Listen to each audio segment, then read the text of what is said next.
The following is a presentation of iRacing.com Motorsports Simulations on LSRTV, the voice of sim racing.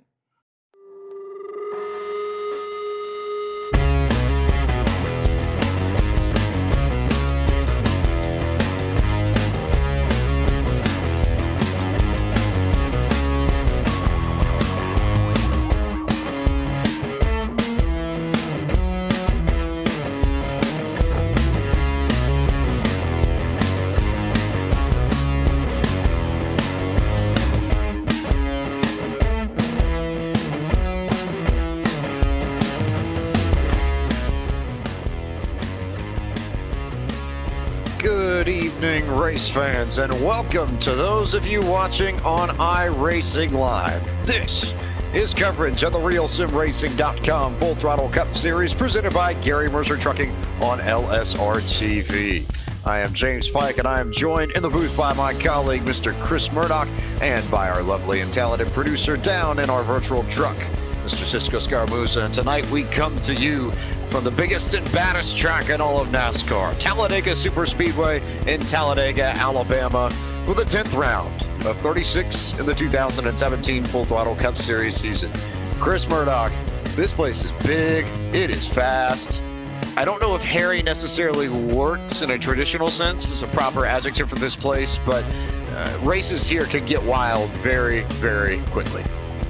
Yes, they can, James, and you throw big and bad out there for Talladega. Well, I'm going to throw the biggest wild card of the season for RSR and many other leagues that you see on LSRTV and iRacing Live that frequent this track. Anything can happen on any given lap at any given time. So this track is massive, and like you said, it produces really, really good racing. And I think more importantly, you look at the way the package, especially the technical package, works here. The restrictor plate acts as a sort of equalizer. You don't necessarily have to have the strongest car to win, because here at Talladega, you're all moving the same speed. It's far more about the strategy and how you work your way up towards the front of the field over the course of the race. That's really what determines who ends up in victory lane at the end of the night. Yeah, definitely, and you'll see people work that draft really well, controlling the lanes when they're up in the lead and working that side draft when they're trying to get up there, the challenge for it. You're just trying to get up there and be in contention is really, really easy because you're basically all on the same playing field. It's just the luck of the draw. Luck of the draw, though. I think we can say over the past few weeks here, we completed our three-race short track run, and Daniel Eberhardt came away the big winner within that little three-race stretch. Got a win at Bristol and then backed it up last weekend with a side-by-side finish and a victory over Dylan Jones at Richmond. Really, really exciting stuff. And right now, he's the man with the momentum. Yeah, definitely. And momentum is such a big thing, and you always want to have those points as a cushion coming into a track like this, so you can kind of just lay back and pick and choose your battles for everything that's going on. You never want to be in the bad spot where you have to try to fight and get towards that win. So it's always nice to have kind of a huge round of momentum, so you can kind of just sit back and ride this one out and maybe even get up there for the win again. And while Eberhardt's had the momentum, we look at a guy like David Washington, who struggled the last few weeks. He's still the points leader, though that lead has been cut to 27. Dwayne Vincent has moved up to P2 in the last few weeks, so he'll look to rebound tonight and try and get back on track. But we have a special treat for you tonight. We're going to send you around Talladega with the special pre-race video brought to you by none other than NASCAR Peak Antifreeze Series driver, Mr. Tyler Hudson. On May 7th, the Monster Energy NASCAR Cup Series will meet at Talladega Superspeedway for the Geico 500. I'm Tyler Hudson from iRacing, and I'm here to show you what drivers will experience come Sunday. Let's do a lap around iRacing's virtual Talladega Superspeedway. As we drive into Turn 1, notice all the racing room. At 2.66 miles in length, Talladega is the largest track on the NASCAR circuit. You'll see guys racing 2, 3, and sometimes 4 wide all day long. This isn't a physically demanding racetrack, but it's probably the most mentally demanding. Drivers compare it to a 4-hour, 200-mile-an-hour chess match. Positioning yourself the first 499 miles for the last mile is what it's all about. As we come off turn 4, you'll notice unlike Daytona where the start-finish line is in the tri-oval, at Talladega it is past the tri-oval. This allows the drivers to set up their competitors off 4 for a slingshot pass to the finish line. That's a lap around Talladega Superspeedway. To find out more about iRacing, check out iRacing.com.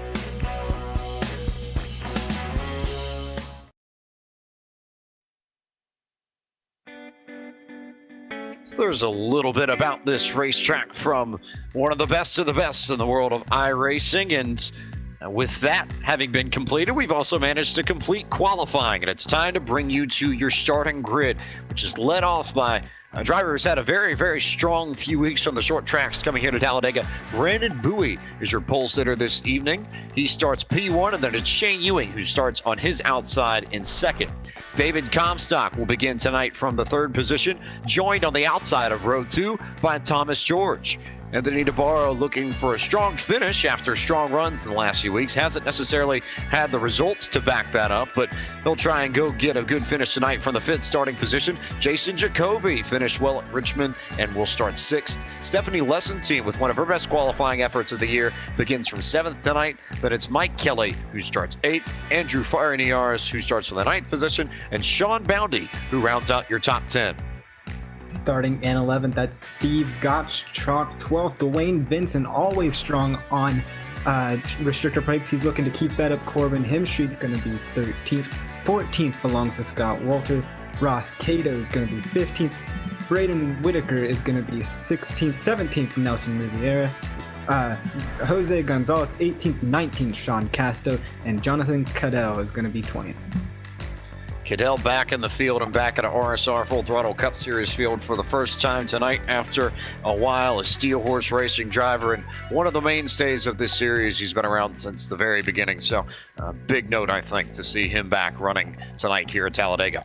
AJ Browning will begin from the 21st this evening. Austin Coop starts 22nd in his number 6 Toyota. Stefan Naranak will take that number 25 machine, and Albert the Gator from the University of Florida from the 23rd starting position. CJ Lavere begins from 24th. John Abbott starts 25th tonight, joined on the outside of row 13 by Nick Silver, who begins from 26th. Keith Medeiros starts 27th. Doug Roth in the STP car begins from 28th. Trevor Rapallo starts from 29th, and David Washington will start from 30th. He is the first car not to take time tonight. All of the drivers you will hear now from here on out did not take time and have chosen to start in the back this evening. 31st goes to Carl Shed.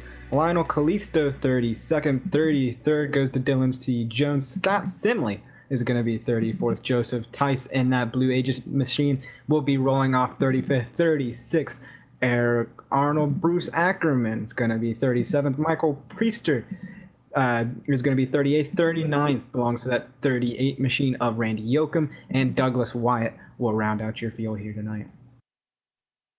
40 cars here to begin this evening. I get the sense, Chris, that we might not necessarily end with 40. This track will tear up sheet metal in a way you have never seen before, but side-by-side racing for 85 laps here.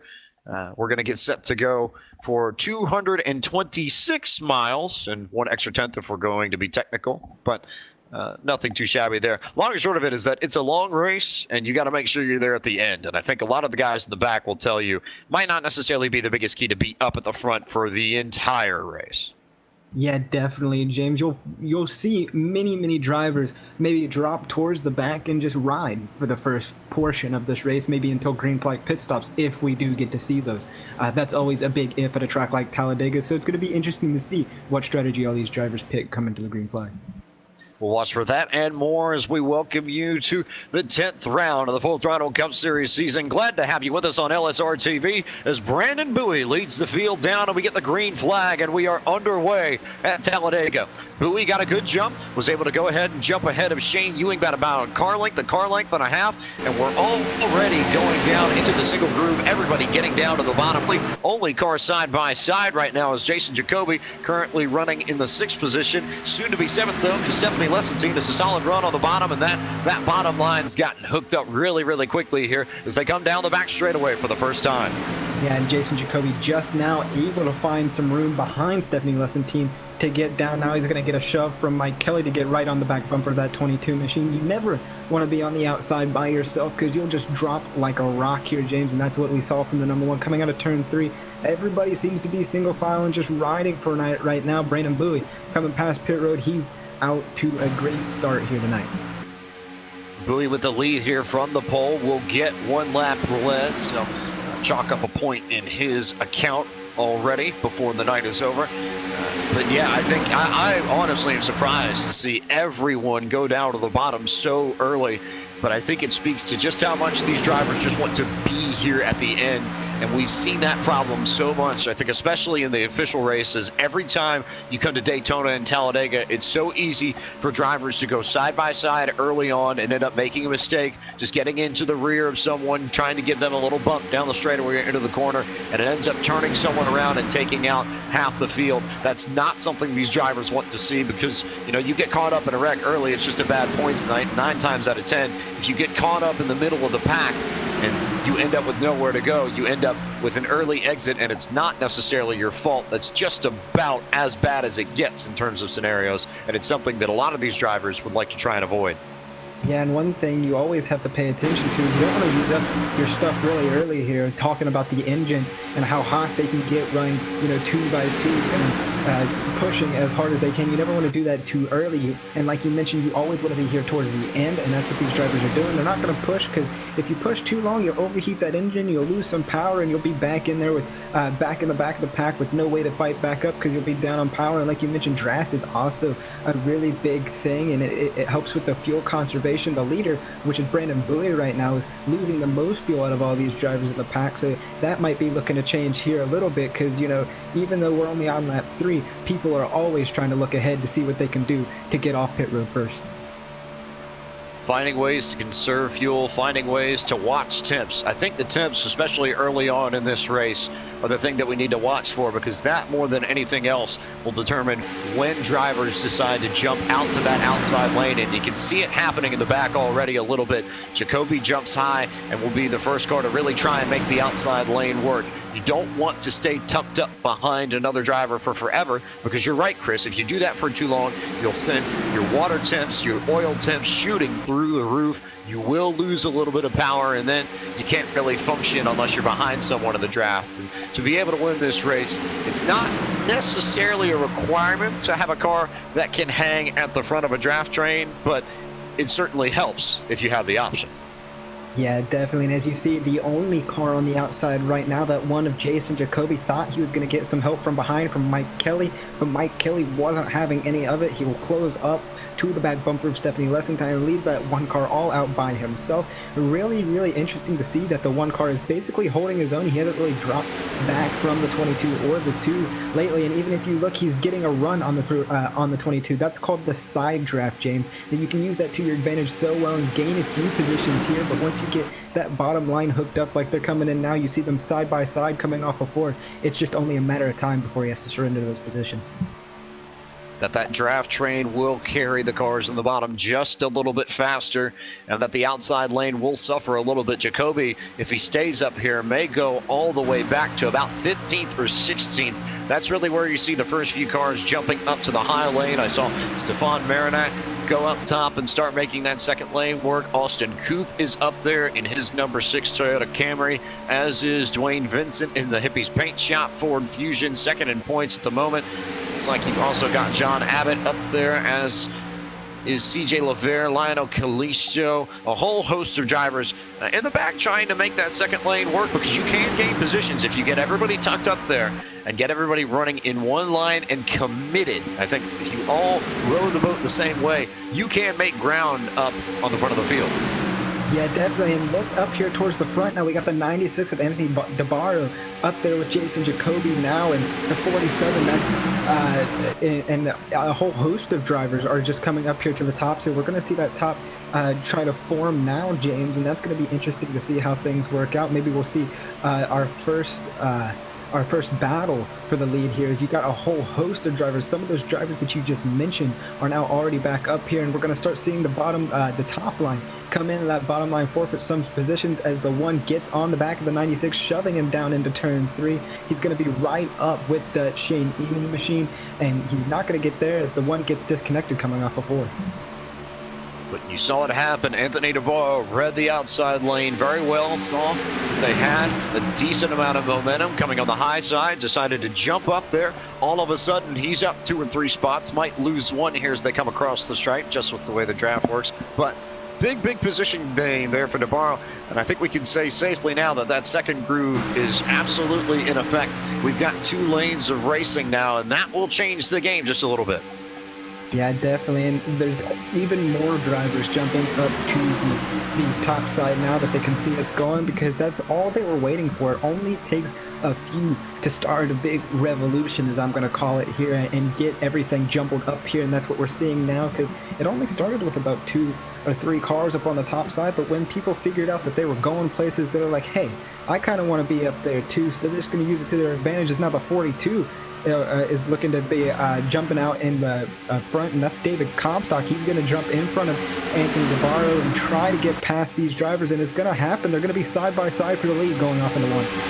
A revolution that John Lennon himself, I have to believe, would be proud of. A lot of guys jumping up top and making things happen. And just like that, very easy move for David Comstock to go up top, get the lead, and then slides right down conveniently in front of Bandon Bowie to make it happen and clean that pass up. And Bowie doesn't necessarily have anywhere to go at the moment, though he's got that top side free. It's clear all the way back to the number 29 of Thomas George, because DeBarro and Jacoby did get a little bit disconnected there on the back straightaway. That cost them a bit of momentum, and so they drop back at about 2 and 3 spots. So if you want to, if you're Bowie, you can go up high and maybe make that second lane work, but that's a decision you have to make yourself. You're just going to have to feel it out and see what you think is best. Yeah, definitely. And Bowie's trying to keep that bottom line going. You saw him on the back bumper of David Comstock, just trying to keep that second lane going. And, you know, just a few moments ago, you saw just how big momentum is here at James. And you saw that David Comstock ducked low, and just automatically Anthony DeBarro fell back 3 or 4 positions. But now they're coming back as the one of Jason Jacoby's back up on the back bumper, looking to do the same again and try to get Anthony DeBarro up to the lead. But, you know, the 42 is looking to shade high, maybe going to try to control those lanes early on. Kind of like what we saw Kyle Busch try and do in the closing laps yesterday at Talladega before Ricky Stenhouse Jr. was able to get underneath the 18 car. Busch especially, I think it's kind of his trademark at the plate tracks. When he's got control in the front, he will block whatever lane is coming. And I think the question is, especially as we get down to the race, does the driver in front of the field with 5, 6, 7 laps to go try and pull the same card and try and block as many lanes as possible? Or do you sit in one and just kind of hope that the momentum coming from the cars behind you carries you to the front? And I think you want to go for more of the momentum to carry you to the front, because you don't want to make too many aggressive moves here early on, James. We're only on lap 11, coming to lap 12 this time. So there's still a lot of racing to go. What is it, 85 laps tonight? So just a lot of racing, a lot of going on. So right now I say you just pick and choose where you're going to go. Let everything go with the flow. Just let the momentum take you where you're going to go and never try to force anything. And right now the 96 of Anthony DeBarro is kind of stalled out with the 29 of Thomas J. George, and Jason Jacoby's probably trying to cool off that engine, because like we talked earlier, temps are such a huge important factor here at a track like Talladega, and once you're pushing for too long, you just get hot, and there they go, dropping back through the field.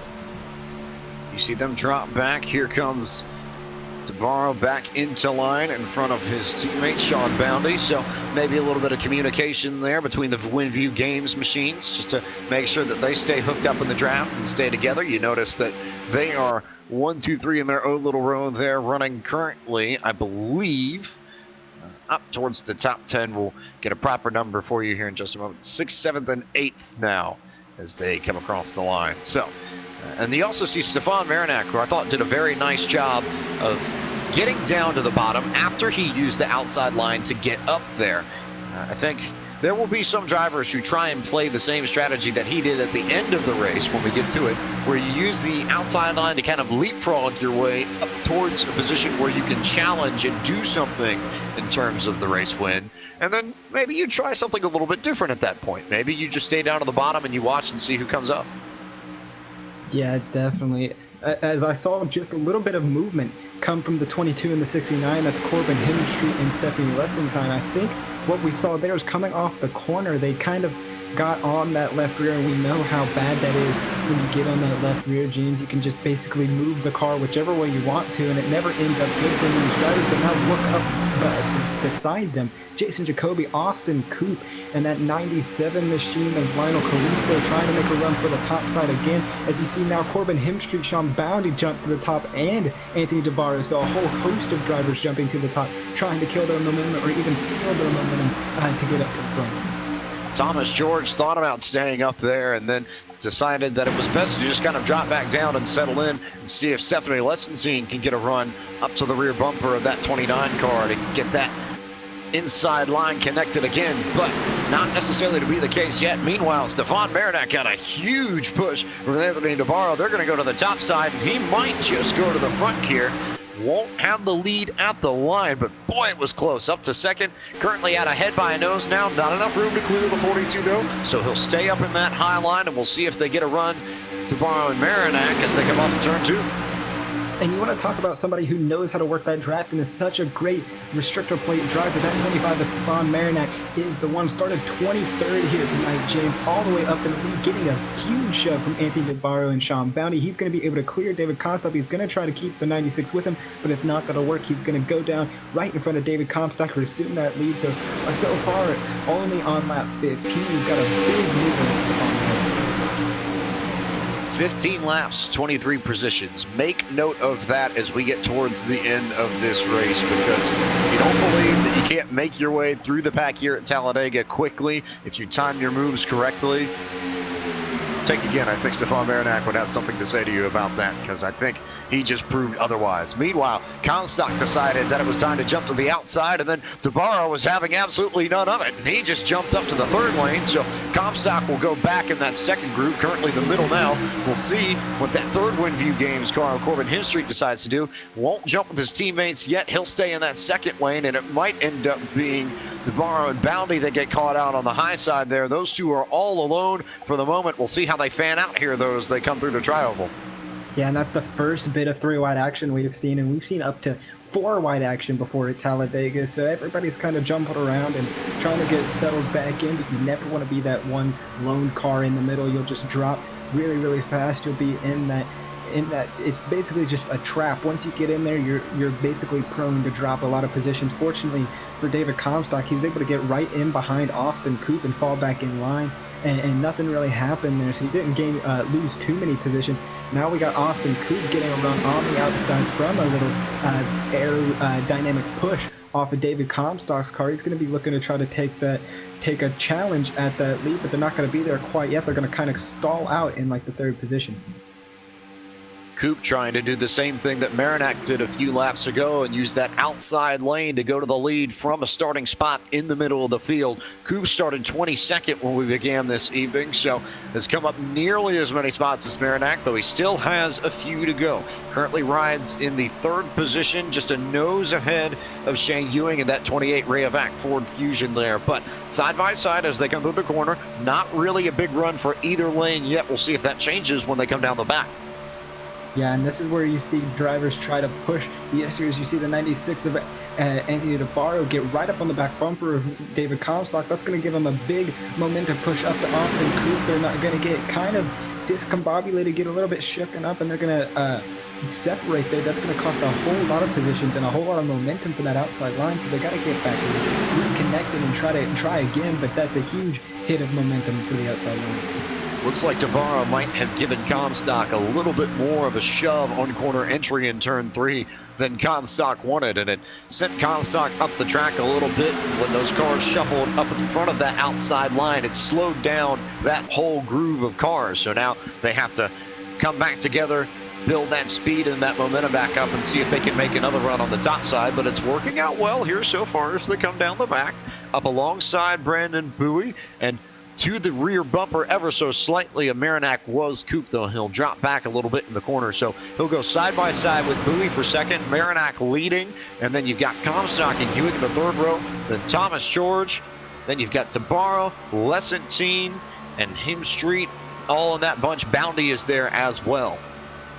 Yeah, and we got a battle now for the lead. Once again, David Comstock was able to get Austin Coop right there on the outside of Stefan Marinak. They're going to be side by side going into turns 1 and 2. We're going to see who's going to get the momentum, who's going to get connected first, going down the back straightaway, and it always seems to be the outside line, and this time it is going to be outside line. Austin Coop's going to be able to power right past Stefan Marinak. Now, what does he do? Does he try to drop down, or does he keep Comstock with him? It looks like he's going to drop down right in front of that 25 new leader, Austin Coop.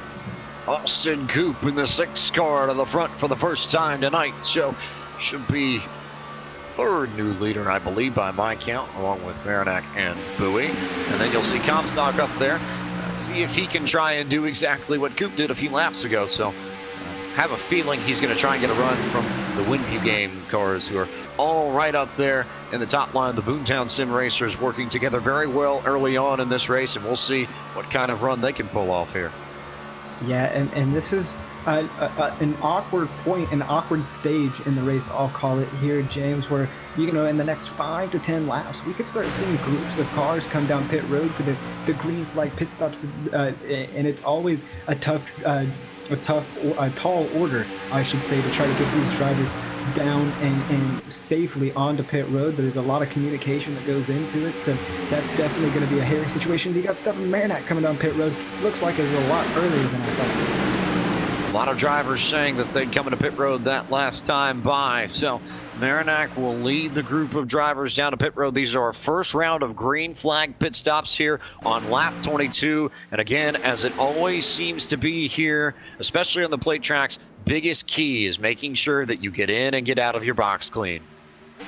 Yeah, definitely. We got drivers trying to shuffle around the 51, which is going to be a lapped car. It looks like of Keith Meredith as he comes out of pit road. He's going to jumble up everybody. That's going to move Austin Coop from the lead and put David Comstock up there. Now look at the 96 of Anthony DeBarro. He's coming on the high side, looking to power and lead his first laps of this race, coming off of the high side, coming down, and now you see people shading. Not going to come down pit road this time. The leaders stay out. Anthony DeBarro having a lot of momentum on that outside carrying. Is he going to get the lap this time? Who knows? He will edge out David Comstock for the lead that time by.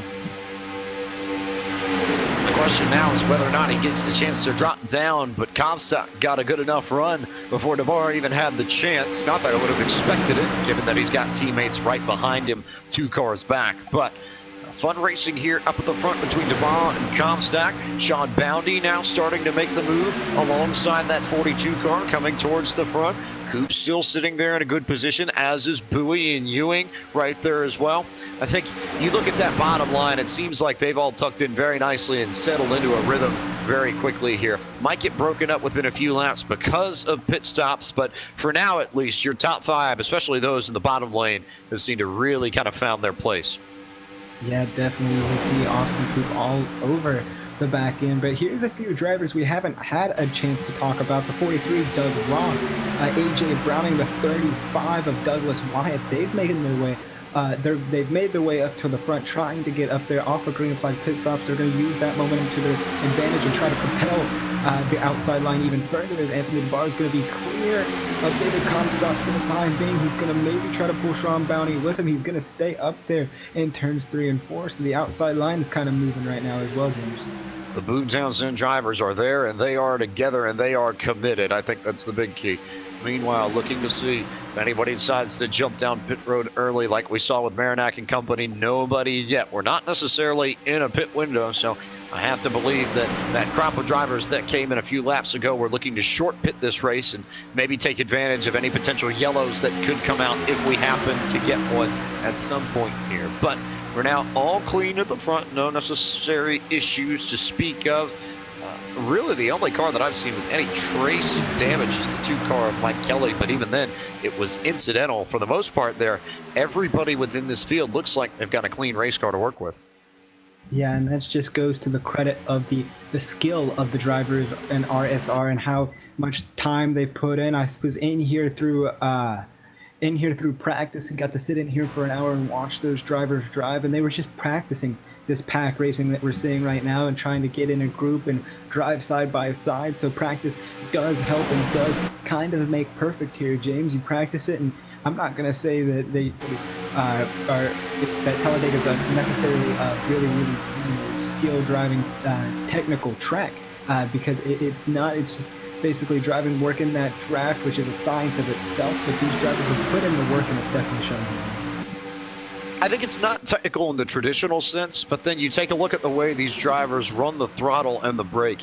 You do a significant amount of trail braking and laying off and kind of babying and bleeding and blipping the throttle ever so slightly just to make sure that you control the runs that you get on other drivers. And I think that in and of itself requires a different sort of skill set than you see at most of the other tracks, but it definitely is a skill set because there is an art to that. And there is a little bit of skill involved with that. You can be better at that than some of the other drivers in the field if you practice it well enough. Yeah, definitely. As we saw Austin Coop now jump to the outside, he was going to be looking to take that lead back from David Comstock, but Brandon Bowie was able to get to the back bumper of that 42 before Austin Coop could get clear and shove him side by side. But coming down the backstretch, the 96 of Anthony DeBarro is going to have a full head of steam all over the back bumper of that 6 machine, and he's going to be clear just barely coming down in front of the 42 machine. And that's how quick and how aggressive these drivers can be to get the lead. Austin Coop back to the front, very clearly likes that bottom line once he's in front, but isn't necessarily afraid to use the outside line to get up to the front. So Coop back to the front, then Comstock, then Bowie, then you've got DeBarro, and then Ewing, and then Boundy, and then George, and then Hemstreet, Doug Roth, and AJ Brownie currently your top 10 as they run right now. Yeah, definitely. And one thing that can always propel a driver is extra practice in other leagues. And I also want to make a note of Austin Coop, who ran here for Super Speedway Cup on Friday just to get some extra laps, and it is about to have an extra edge on these drivers. So he's definitely accustomed to how to work this draft, and it's showing because he's out front getting shoved by David Comstock right now. So Austin Coop having just maybe a leg up on all the drivers on how this package works as they come down pit road this time. So a lot of drivers decide that this was the time to make it happen. So Coop will lead a whole host of drivers down pit road. He'll come in, as did Comstock, as did 44. And a yellow flag is out for the first time this evening. Issue on track. We'll try and sort it out for you momentarily. 31 car is the reason I'm hearing for this first yellow flag, and we'll see what happens here. We're going to replay up for you momentarily. Yeah, definitely. We're going to have to take a look at that when it kind of caught us all off guard here as we're coming into turns 3. We'll see if we, the wreck coming onto pit road, just a lot. It's definitely a tricky place to get onto pit road. You got to get that car slowed up, and that's what we're seeing here is just a trouble getting onto pit road. That's Scott Walter who had some trouble, so definitely a bad time for him. Really, really tricky here. And I think, yeah, you have to take into consideration how hard it is to get these cars slowed down. You're running in the pack at around 200 miles an hour in the draft. And then once you get down onto pit road speed limit here is 60 miles an hour. So you have to bring the car down almost 150 miles an hour from the exit of turn 4 to the entry of pit road. And sometimes, Chris, that can be an issue for drivers, especially when you're running in a pack and you don't necessarily have a lot of space around you to screw up if you end up, sliding the tires and flat spotting them. Yeah, definitely. That's always going to be a tricky task here. Is the drivers who came down pit road when that caution came out are going to frequent the pit road again just to be on the fresh cycle, and everybody caught up to date now that the caution is coming out. So that is also something you have to be aware of is when other drivers are going to slow down, because you may have set in your head your braking marks and when to slow down for you just to get it just right into pit road. But if somebody slows up in front of you, that can also propose a challenge and can often lead to a mess here on pit road. See how everything sorts out here. I wonder how this is going to change strategy, and we'll see whether or not We've got some drivers that decided to take advantage of this and come down pit road. We know we had a few drivers that came down about 10 laps ago, tried to short pit everything and tried to see if they might be able to take advantage of a situation like this so they could stay out on this next yellow. So might be worth seeing if they try and pull that card as well. But all of that to sort out here momentarily. In the meantime, though, we'll take our first commercial break of the evening. You are watching the RealSimRacing.com Full Throttle Cup Series presented by Gary Mercer Trucking on LSRTV, the voice of sim racing.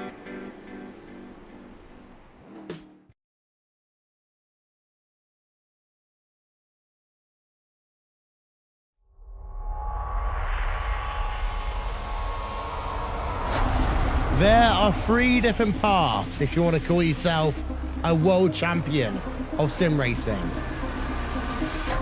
NASCAR, open wheels, or endurance racing. But no matter which one you take, you can guarantee that the journey will always be tough, which few will ever complete.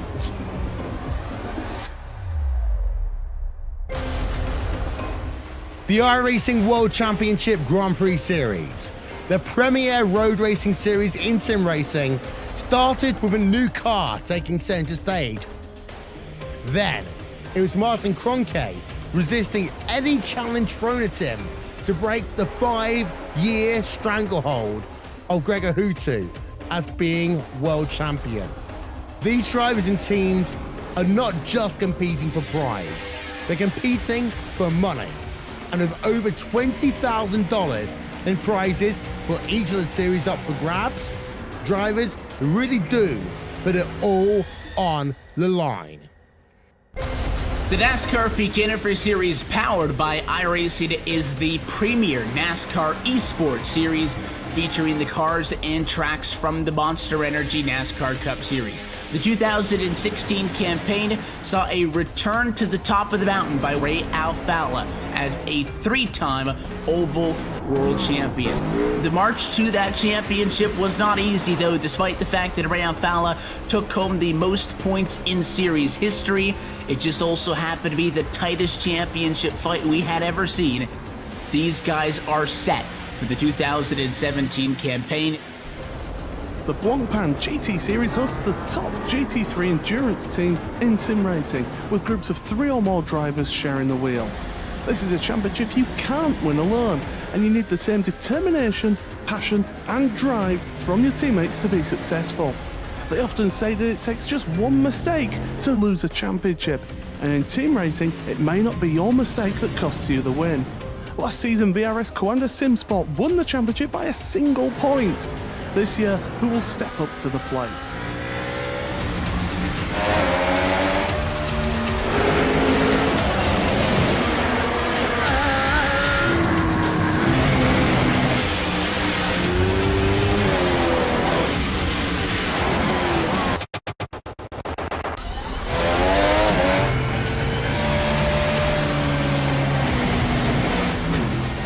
These are the iRacing Esport World Championships, the pinnacle of sim racing competition.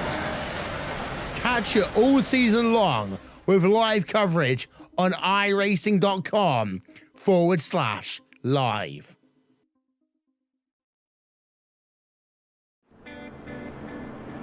Welcome back to LSRTV's coverage of the RealSimRacing.com Full Throttle Cup Series presented by Gary Mercer Trucking here at Talladega Superspeedway for round 10 of the championship. Under our first yellow here, working lap 32. And while we have a moment, we'd like to take a moment to remind you that tonight's coverage is brought to you by Hippie's Paint Shop.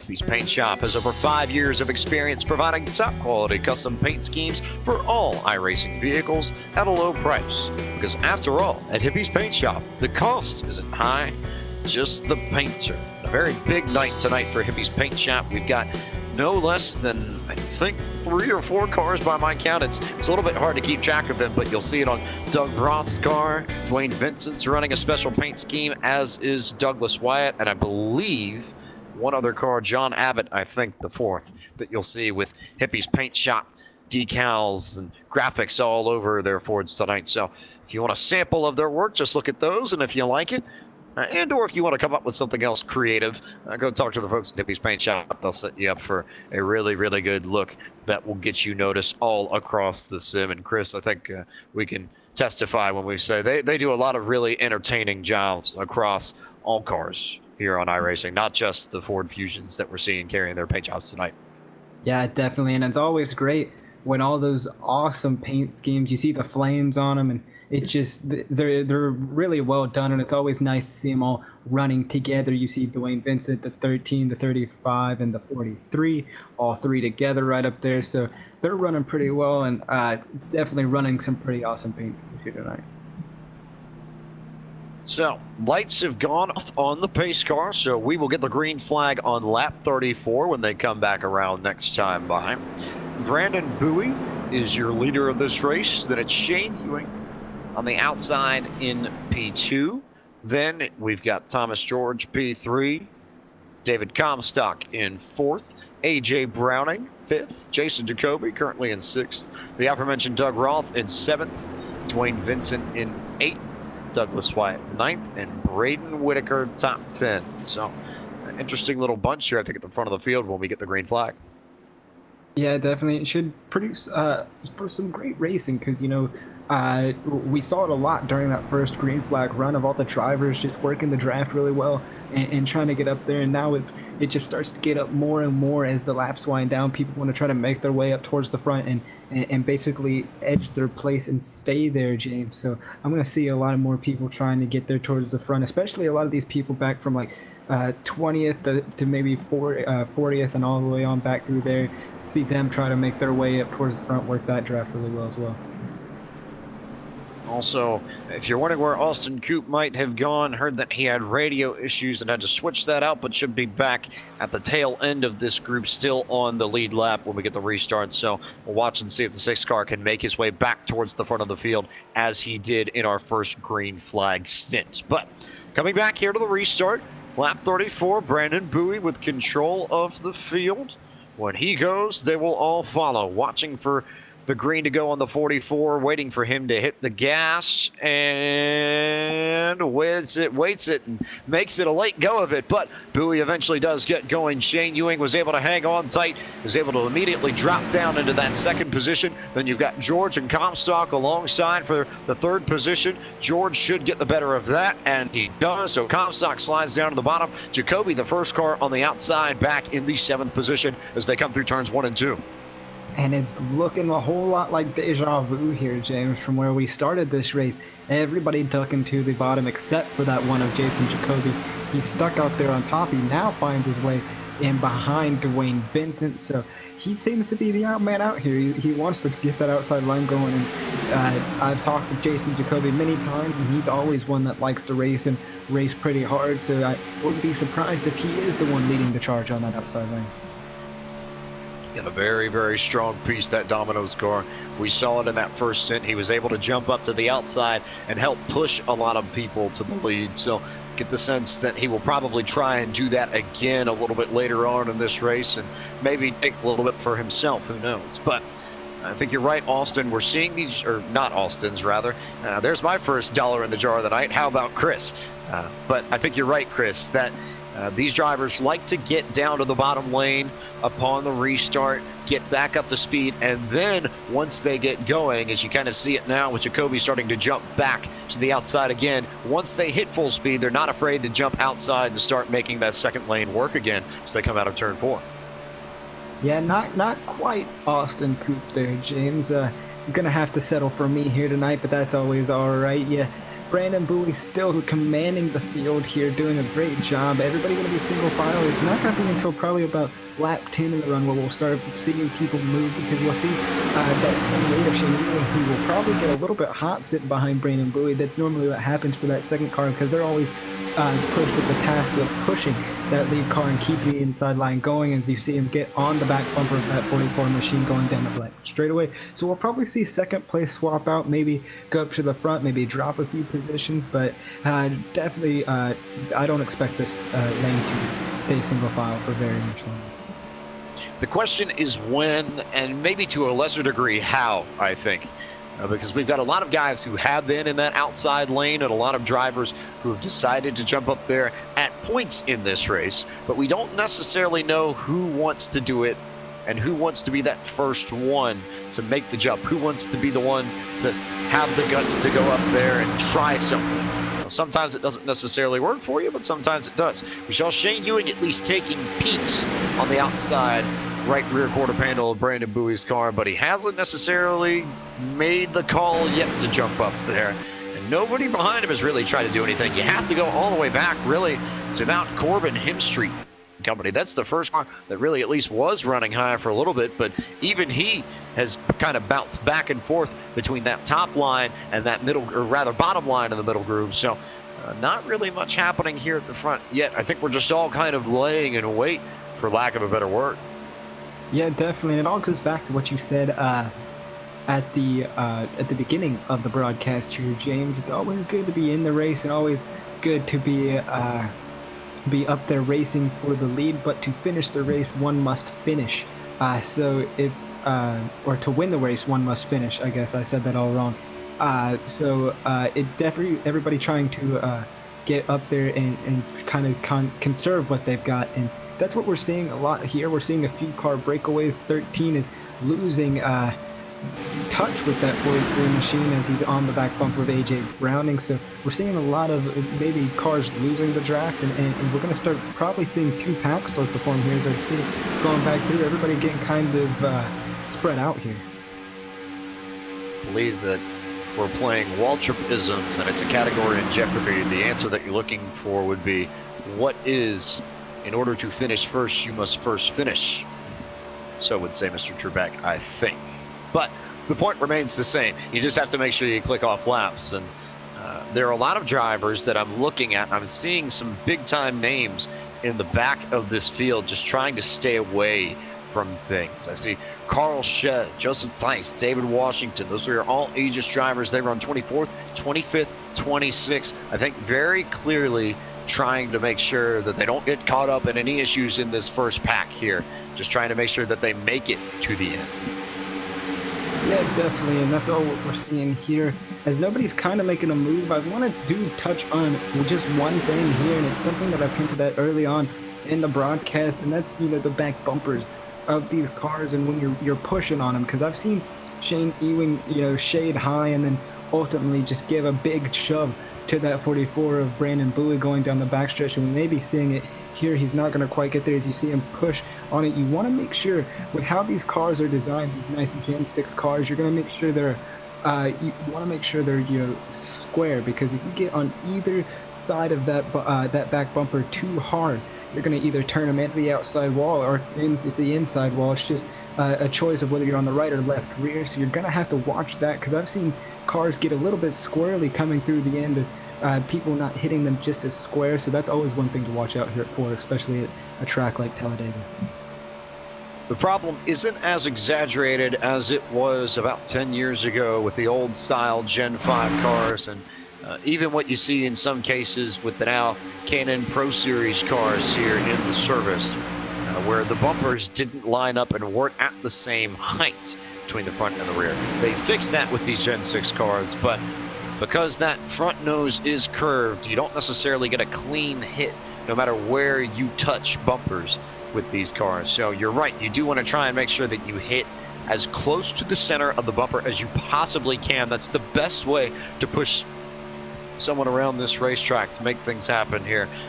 And I think you also have to make sure that you watch where on the racetrack that you do it, because we saw yesterday AJ Allmendinger tried to help out Chase Elliott and give him a shove on the exit of turn 2, but he ended up getting Elliott turned around, and by the time that was all said and done, you saw about 15 cars with damage, and Elliott's car was toasting completely out of the race, and Allmendinger had to spend 10 minutes waiting to get turned over as his car landed upside down on the back straightaway. And maybe I'm wrong when I assume this, but I would figure, Mr. Murdoch, that that's not necessarily a fun place to be. It never is, and especially driving in the sim for as many years as I had, because and running this track as many times as I had, this is where I actually picked up my second win here in these Cup cars. So it's definitely tricky, and when you wreck in the sim, it could be a lot more exaggerated than what you see in real life. And when you're skating down the back end, you're basically just waiting because you got to get that reset button. So it's never a fun place to be, and you never want to be there as a sim racer or a real life driver, because it's basically just a waiting game at that point. We got a battle for the lead right now. The 29 of Thomas J. George getting that push from David Comstock, going to try to get by Brandon Bowie this time. Not going to get into Shane Ewing, going to give him a shove going back into 3. Had a run for a little bit, didn't quite have it to finish it off, so Bowie's going to be able to hang tight out there, but the outside line beginning to come back here for these drivers. George has jumped up there, Comstock's up there, Jacoby's up there. I think to no one's surprise, he's been up there just about all night once we've got these cars going. And also no surprise here a little bit further back that you see some of the Boomtown Sin drivers, those Winview Games cars up in that top line. Right now, Corbin Hemstreet wrecking in front, huge front, got on that left rear. Brandon Boone, that's the big one here, James, coming off of turn 2. I saw it coming as soon as the 3 wide action coming, cars piling in back in 4th as they got a big wreck coming off of 2. Big trouble here. It's the big one at Talladega, and it takes out a lot of cars. Thomas George was involved, AJ Browning. You see some of the other drivers who got caught up there. Looks like Corbin Hemstreet picked up some damage, as did Lionel Callisto. Just a whole host of people here in trouble, and that will bring out the second yellow of the evening. Yeah, definitely just want to take you through the replay here. They got 3 wide. You saw Thomas J. George coming down off of 2. Thought he was clear of Brandon Bowie. Just wasn't the case. Turned straight down into AJ Browning and back up the track. And then you saw drivers trying to avoid it. John Abbott on the apron came right back up into the 7 car and it just basically took a few more drivers out of the mess. Everybody trying to get by, and it just piled in. And like we saw shades of Sunday, we were just talking about the 35 plowed into the 29 of Thomas J. George, and that was almost the same thing we saw with Chase Elliott on Sunday. Here the Happy's Paint Shop cars caught up in this. Wyatt was involved, as was John Abbott. Nelson Rivera and his Verizon Fios car got collected, as did Braden Whitaker as well. So a lot of drivers caught up here, and a lot of drivers going to be out of contention for this because this track is so aero sensitive. You have to be able to get away with the clean front end for the most part in order to make things happen here. You get a front end torn up, it makes it almost impossible to hang with draft unless you manage to slide someone, but at any rate, it's just about impossible to get up to the front if you've got damage and you got caught up in that incident. Yeah, definitely, James, as draft can only carry you so far. Once you get propelled, once you get a lot of front end damage and you get propelled into that outside wall or inside wall or side damage, it all affects how the aerodynamics of this car work, and it's kind of just common sense with these cars. I know I'm beating on the dead horse here, but it just never works out in your favor. Once you get any slight damage whatsoever, it's basically an uphill battle from there. So we'll wait and see who manages to get the damage repaired and who will be stuck on pit road for a while and potentially for the rest of this race. You would imagine that the likes of Thomas George, AJ Browning, and Douglas Wyatt all going to be out of this. The question is who else joins them in that category is done for the night. In the meantime, though, up at the front of the field, Shane Ewing was the first car off pit road, followed by David Comstock, Anthony DeBarro, Dwayne Vincent, and Sean Boundy. So got some names with some experience up there. We've got a few old stalwarts of this series currently pacing the field here under yellow. Yeah, definitely. And I just want to take a note to the rookies also here, James. We saw Austin Coop, who had radio changes here. He restarted back in the 39th position, and you see him coming out of pit road and stacking up. He really benefited off that caution back up in 11th. We're going to see that 6 machine, that green 6 machine back here up front before you know it.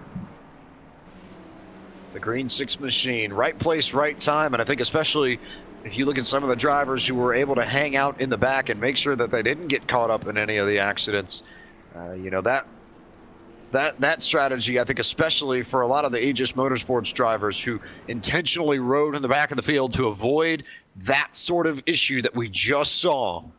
Big winners. After this yellow, you've got a few less cars that you have to deal with, and you still have a clean car when it's all said and done. Yeah, definitely, and that's always a huge plus. You know, laps are winding down. We've just crossed the halfway point in this race, James. So it's always a nice plus to say we've made it to the halfway point. We just got a little bit more to push on and maybe even fight for this win. And since we have crossed the halfway point of tonight's race as we work lap number 47 of 85, we'll take a moment here under yellow to look at our iRacing Midway Race Break, which is brought to you by iRacing, the leading online racing simulation. Developed from the beginning as a centralized racing and competition service, iRacing organizes, hosts, and officiates races on virtual tracks all around the world. In the fast-paced world of esports, iRacing is a one-stop shop for online racing, with officially sanctioned racing from NASCAR, IndyCar, IMSA, the World of Outlaws, the Cars Tour, USAC, and more. Shane Ewing, your leader here as they work lap 47 at Talladega. David Kopstock currently rides in the second position. Then it's Anthony DeBarro, that first WinView Games car in the field. He currently sits third. Dwayne Vincent runs in the fourth position. Sean Bounty currently rounds out your top five at the moment. Then Trevor Rapallo has come from nowhere. Started 29th when we dropped the green flag earlier tonight. Currently runs sixth. Joined by his teammate Dylan Jones, who started 33rd, is up to 7th. Andrew Farniars in his PowerTech number 47 machine up to the 8th position. Ross Cato had a very quiet but solid run so far. He currently holds the 9th spot. And then it's Austin Coop, who's rebounded from the radio issue, currently sitting in the 10th position. And just behind him, 26, Jose Gonzalez going to be sitting 11th at 45 of Carl Shed. We did talk about those Aegis guys making through it. He sits 12th. Jason Jacoby going to be given an EOL penalty this time. He's not going to be 13th. That's going to boom as everything's getting a little bit shaken up here. Joseph Tice going to be 12th. Scott Simley 13th. David Washington's going to be 14th. Brandon Bowie, that 44 machine who just edged by that Rex, going to be 15th. Mike Kelly 16th. 17th. Sean Castos. Michael Priest are going to be sitting in that 18th position. Lionel Kalisto 19th, and rounding out your top 20, that's going to be Bruce Ackerman. Jug Roth currently in the 21st position at the moment. Randy Yoakum runs 22nd. Celie Levere currently can be found in 23rd, and then it's Steve Gottschalk in 24th. Nick Silver, the 24 car, is in 25th. Incidentally, the 22 of Stephanie Lessentine runs 26th. Then it's Eric Arnold 27th, Jonathan Cadell 28th, Stefan Marinac 29th, Jason Jacoby 30th, Austin Coop 31st, and Nelson Rivera in the 32nd spot. Well, the rest of the cars multiple laps down and involved in trouble. Thomas George, AJ Browning, Douglas Wyatt, John Abbott, Corbin Hemstreet, Braden Whitaker, Keith Medeiros, and Scott Walter, 19 laps down, 40th at the moment. This has been your iRacing Midway Race Break. For more information on the wide variety of sim racing possibilities online, visit iRacing.com to sign up today. You can visit iRacing.com/World of Outlaws for a limited time and take advantage of exclusive promo codes to get yourself on the sim with a 1-year membership for half the price. So, there's your iRacing Midway Race Break. We're going to take the green here on lap 49. Shane Ewing has control of the field. We'll see if he restarts as late as Brandon Bowie did the last time around. And survey says, for the most part, yes, it was a relatively late restart, but back under green now. Here comes Ewing coming up through the gears. We see cars already dropping to the bottom. Comstock did not get the greatest of restarts, and that will give Anthony DeMarro the chance to get underneath the 42 car for second. And Comstock might be going way, way far back in this field. He's got no room to get down to the bottom, and a whole host of cars lined up in that first groove as they come out of turn 2. Yeah, I'm seeing a little bit of space in front of that 9 of Trevor Apollo in that 6th place position. So maybe if he can get back there, it's not going to happen, though. As I'm seeing the 9 try to close up. Maybe he's leaving room for that 42 machine of David Comstock, as he's going to get clear of Sean Bounty and fall right in line in front of that 9 machine. So everybody's single filed out. We've seen this all too well. Every restart starts out this way, but it gets to about maybe lap 10 in the run when we start to see the moves in. Or James, there's my dollar. So we're even then, basically. I'll take that. I can live with that. But yes, you win currently pacing the field, and yeah, you're right. You have to go all the way back to Mike Kelly in the 14th spot at the moment. And Sean Castro in the 52. That's your first side-by-side battle. But I think that's also par for the course with the way these restarts have played out. When we get the second groove rolling, it always starts from the back, and you see drivers who decide to just take moves to the front and try and make things happen as they all stack up significantly there in the back. I think someone might have checked up ahead of them and couldn't quite see who it was that got out of sorts a little bit, but yellow flag now out, so trouble for someone. Couldn't tell who. We'll get a read on that in just a moment, but issues here, breaking out our third yellow of the afternoon. And I'm seeing the 22 Stephanie Lesson team got some heavy damage in that Aspen Dental car. We're going to try to get the replay up for you on the screen here. Just hard racing going on, and you saw everything kind of stack up between everything that went on. Everybody pulled up. I saw the 19 snag the wall. That's Bruce Ackerman. He snagged the wall trying to check up. So a lot of checkup involved, and very, very unfortunate for that 22 machine. The 22 car with a lot of front end damage, and that will in all likelihood end Stephanie Lesson's spin for at least a victory this evening. See how long it takes to get that damage repaired, what kind of laps down she might be when she comes back out on track, if she is able to. I think for our front runners, though, the question is, do you bother pitting? Having just come down pit road so recently, do you think that it's worth a shot? We're about 35 laps out, so if you decide you might want to top off with fuel just a little bit to be safe, you could do it. But interesting questions, I think, for a lot of these crew chiefs here to try and figure out what's the best decision to make as we work lap 50. Yeah, and as they come down past pit road right now, I'm not seeing too many takers. We got one taker, though, coming down so far, but none of the leaders coming through. They all stay out. Nobody's going to top off for fuel this time. They would much rather value that track position, which is also very, very important here at Talladega, that track position, especially as these laps wind down. Have to start thinking about that, don't you, Chris? We're here. It's lap 52 now. We've only got just a few tenths of laps left here. We're going to go to 85 tonight, so getting close here to about that time where you start having to sort through the strategies in your head, and you have to start figuring out what's next, what's your next best move, and how do you start plotting your way up towards the front of the field. And it all goes back to, just picking your battles, James, and just working that draft really well, and it's just whoever can basically come away with the least amount of damage, especially at a track like Talladega, when damage always matters, because any little bump can cause some damage. Even bump drafting down the back straightaway can cause some damage to the back ends of these cars and mess everything up. And it's definitely just a play of what hand you're dealt here tonight. We'll take a moment to let all of our crew chiefs discuss that under yellow, and in the meantime, we will go side by side for you under commercial. You are watching coverage of the RealSimRacing.com Full Throttle Cup Series presented by Gary Mercer Trucking on LSRTV, the voice of sim racing.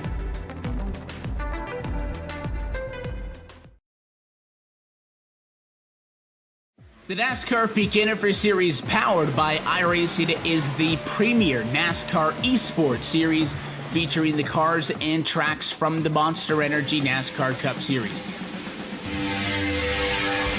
The 2016 campaign saw a return to the top of the mountain by Ray Alfalla as a three-time NASCAR World Champion. The march to that championship was not easy, though, despite the fact that Ray Alfalla took home the most points in series history.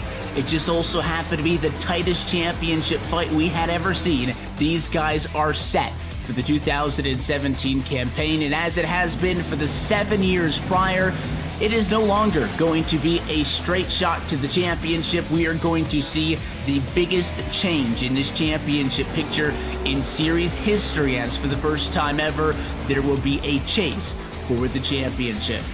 We're going to go into the Homestead Miami Speedway at the end of the season with the 4 best oval sim racing drivers in the world absolutely tied in the championship. You just got to beat the other 3 guys out and you will become an official NASCAR champion. You're going to get yourself a NASCAR championship ring and, of course, $10,000. These are the iRacing Esport World Championships, the pinnacle of sim racing competition. You can catch it all season long, live coverage on iRacing.com/live.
Welcome back to coverage of the RealSimRacing.com Full Throttle Cup Series here on LSRTV, presented by Gary Marshall Trucking.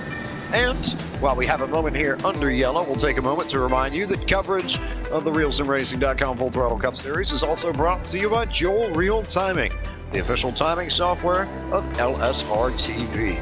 Whether you spend your time on the sim behind the wheel or on the pit box or from the spotter stand, JRT is the go-to software for iRacing timing and scoring analytics. You can get yourself a basic download for free or go get the pro version today at joel-real-timing.com. I think personally, when I'm in the sim and I pop in the car and race a little bit, I love the fuel beep feature, as I like to call it, because sometimes it's hard to remember when you need to pit when you're trying to keep things level on a green flag run and you just want to focus on putting down a good rhythm and getting down your laps. And I don't know about you, Murdoch, but I think that feature of JRT I find just about as handy as any of the rest of them.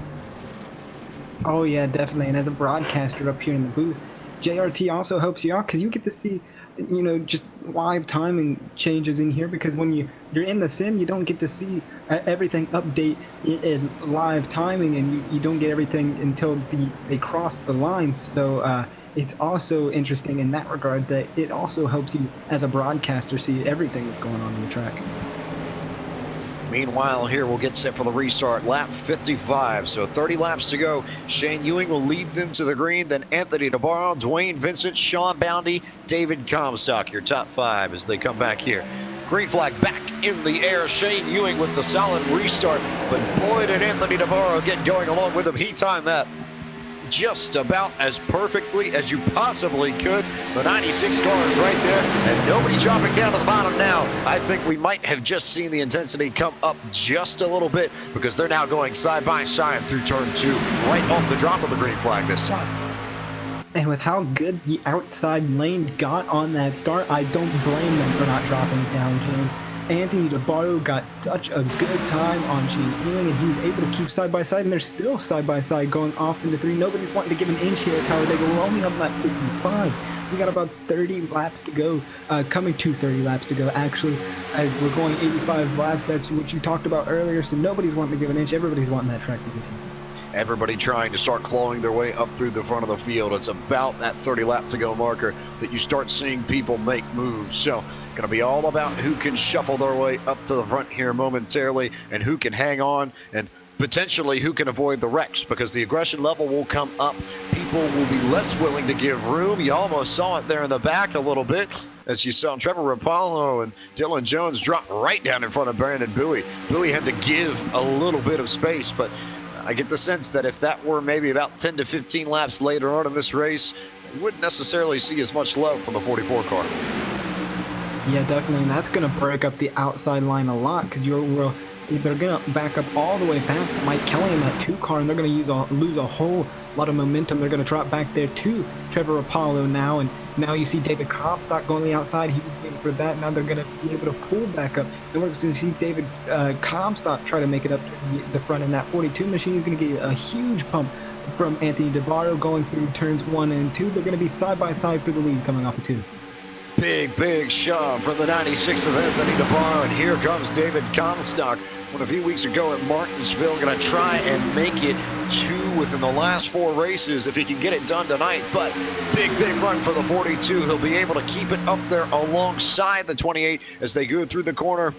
Going to be able to stick it along through the corner. That's one of the first times I've seen that over the course of this evening. For most of the time, we've seen that outside line drop off just a little bit, Chris, when they come into corner entry. They slide back about half a car length, but to his credit, Comstock was able to stay alongside the 28 when they went through turn 3 that last time by. And if he can keep this momentum up, James, going through 1 and 2, he's only going to get more of it going down the back straightaway when DeBarro can actually suck up to the inside. So we're going to see maybe a huge run once again down the back straightaway from the 42, and here it comes. He's going to be side by side with Dwayne Vincent in that Hickey's Paint Shop 13 machine. They're not going to be able to get it done this time. They're going to lose a little bit of momentum, but Sean Bounty is going to be there to help him out a little bit. Bounty there to help him push DeBarro there. You wonder, Corbin Hemstreet's definitely going to be working his way back up there before too long. So figured that the Windview Games, the Boomtown drivers will try and get lined up, much like we saw the Aegis drivers line up when they were able to go 1, 2, 3, 4 in the season opener at Daytona, which also happened to be a plate track. And oh, by the way, if you were wondering where they might be, you got Andrew Farniar's right there, Trevor Rapallo right there, Dylan Jones right there, all on that inside lane up towards the front of the field. It's taken them a while, and I think half of that's been a little bit intentional, but Aegis is beginning to sneak their way up towards the front as we get towards the end of this race.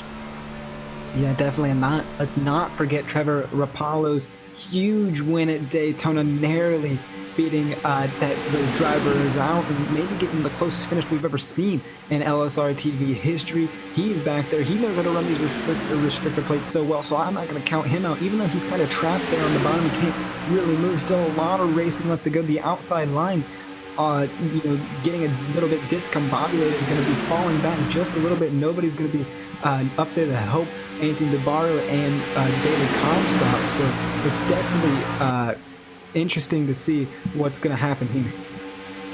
Discombobulated, your word of the day for all of you Merriam-Webster fans out there, as I am, or Oxford, if the British dictionary is a little bit more your style. But main battle here up at the front. You've got Comstock there on the outside, and you've got Aegis drivers down low. Rapallo is there alongside him at the moment. He's the other guy that won the plate race this year, or won a plate race this year, won the only other one we've run so far, the season opener at Daytona. But problem for Comstock and Anthony DeBarro behind him is that no one else wants to go up in the top lane. They've all decided to jump down to the bottom now after restarting 2 by 2 by 2, and now you can kind of see them start sliding towards the back of the field. The lack of drafting help is really hurting the runs of DeBarro and Comstock. They'll slide in way back towards the back of the field. Yeah, definitely. We're seeing everybody jump by, and now Anthony DeBarro is going to be side by side with David Comstock as he was able to get down to the inside. As now they're trying to formulate a run on the outside. The 47 and the 9 of Trevor Rapallo going to be trying to get to the outside, but they got faked out by the 11. He's going to jump back down. Trevor Rapallo can't seem to get there, and it's going to be interesting to see coming out of 4. Now he's going to jump up. They're going to give the 47 a push and maybe get him side by side with Shane England as they try to get coming across the line. The Aegis drivers have decided it's time to go. That's what I gather out of that. They are the ones pulling the high train along, and triple-handedly, I suppose, they've got Andrew Farniar's out in front of this race by a nose. He led that lap the last time by. So they've got a nose, they've got an edge, they've got a place, but they've got to find a way to make it count. And I'm not certain that can be done if you just have 3 cars up top. Biggest question on my mind now is where are the 4th and the 5th cars there? David Washington and Trevor Rapallo and Joseph Tice all back there. Carl Shedd hiding in the back as well.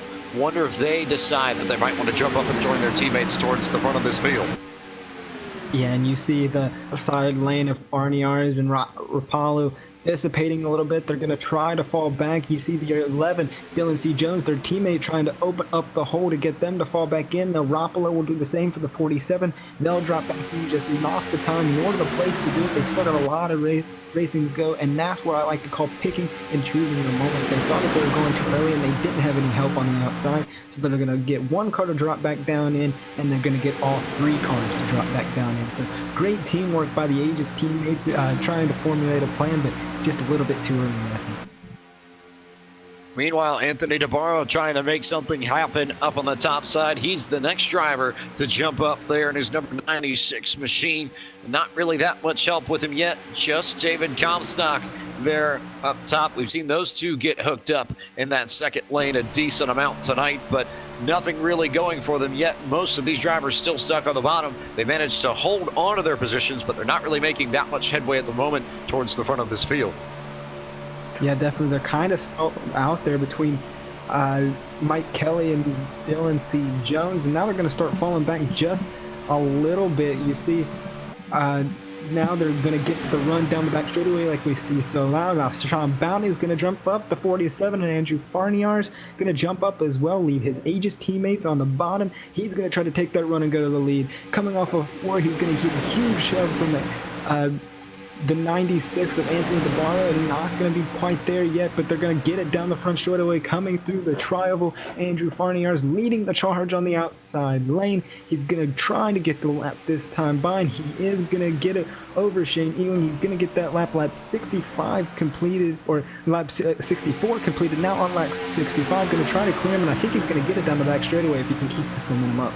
Potentially. We'll have to see what kind of run Farniar's is able to get coming down the back straightaway, but I think you're right. I think he might just be able to clear him, or maybe not. They got a good run on the bottom down the back straightaway. Drag race to turn 3 will go in favor of the 28 here as they start rolling through the turn, and you get that inside lane. It's a little bit shorter to get down there on the bottom and get around the track than it is up in that second groove. So Ewing will head back to the point and control this field, and then behind him you've got Dwayne Vincent, and how about Sean Casto? We haven't really said his name all that much tonight, but here we are towards the end of this as DeBarro decides to slice down to the bottom and try and pick up one of the Aegis cars. That's Rapallo, I think, that he got in front of. But Casto up here at the end of the race. Wasn't really up here in the beginning of it, but as we get towards crunch time, the 52's found his way towards the front of this field. And I think Sean Casto is using a bit of the strategy that we mentioned earlier here, James. He's just using the momentum to take him. He's going with the flow, and he's found himself in the 3rd place position. As you see the top line dissipating once again, they can't just seem to get the consistent flow on that high side. They always have to surrender down to the bottom, and they're not going to be able to do it this time, as everybody seems to be pretty hooked up on the outside. As now Anthony DeBarro is going to jump up in front of Farniar's in the 47. They're going to try to get back going. You always see the consistent 3, or maybe the consistent 2 even, of Comstock and DeBarro trying to get the outside line moving. You can definitely tell where the hungry drivers are at here tonight, and where people are just trying to hold off and maybe try to time this show. I think the other thing that we need to keep note of, especially as the laps wind down, are your pairings of teammates that are up at the front of the field. You see some of the Boomtown guys up there. DeBarro is up there. Hemstreet's been up there at times. Boundy there as well. You would think that if those 3 drivers can get lined up, they'll try and make something happen. You can see the Aegis drivers have made their way up towards the front of the field. You figure that they would probably want to get together as well. Rapallo, Jones, Joseph Tice, David Washington, Farniar's as well. So just trying to figure out who's going to be in that bunch of things and who might be able to make it happen as a team, because if you can get that convincing power, or you can get trouble. Into the outside wall. Big trouble there to bring out another yellow. I saw Dwayne Vincent go around and a whole host of other drivers as well. Replay up momentarily, but one of these sort of lone wolves up in the front of the field here in trouble very quickly. As we get the replay up momentarily, Vincent went around, Rapallo got involved, Dylan Jones in trouble. A whole host of drivers here around in turn 2 on lap 68. definitely, James, as it was just what I was talking about earlier in the broadcast, getting on that left rear. That's exactly what the 52 of Sean Casto did, sent him down and right up into Trevor Rapallo, and even collected his teammate Rapallo's teammate Dylan C. Jones, and a whole host of other drivers coming on the top line with nowhere left to go. Definitely one of the late race cautions we didn't want to see, especially talking so highly of a few of those Aegis drivers that were up there in the top. And also of note, points leader David Washington got caught up in the back of that as well. Got a bump from Carl Shedd and the PowerTech Ford Fusion, and so the 98 car is going to continue his run of bad luck as of late. Going to be another really tricky run. David Comstock also got damage in that, so a lot of implications here at the top of the points. You see a lot of drivers just going through the notes here. You see 1, 2, 3, I think 4 of your top 5 were involved in that wreck in some capacity. Yeah, definitely, James. Definitely one of the late race cautions you don't want to see just cross the line to take lap 69s, who are coming down to, are going to be coming to maybe 16 laps to go this time by. So this is crunch time. People are going to come down, maybe fuel up. They're not actually. I don't know what I'm talking about. But everybody's just going to be, it's got to mess with the mind a little bit, don't you, James? Especially with the 2-minute pace laps that take here at Talladega. You got a lot of time to get in your head, and that's never what you want to do as a driver. I'm going to be a firm believer in that. I talk about it all the time. When there's cautions, you never want to get in your head, because that's when the mistakes start to happen.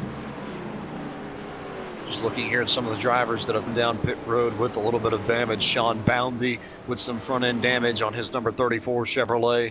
Mike Kelly with a little bit of trouble there on the 2 car. He had a little bit of damage from very earlier in this race and was right behind Casto and Vincent as they went around. I think Vincent might have clipped him as he went past him down on the apron. So those drivers will be in for service.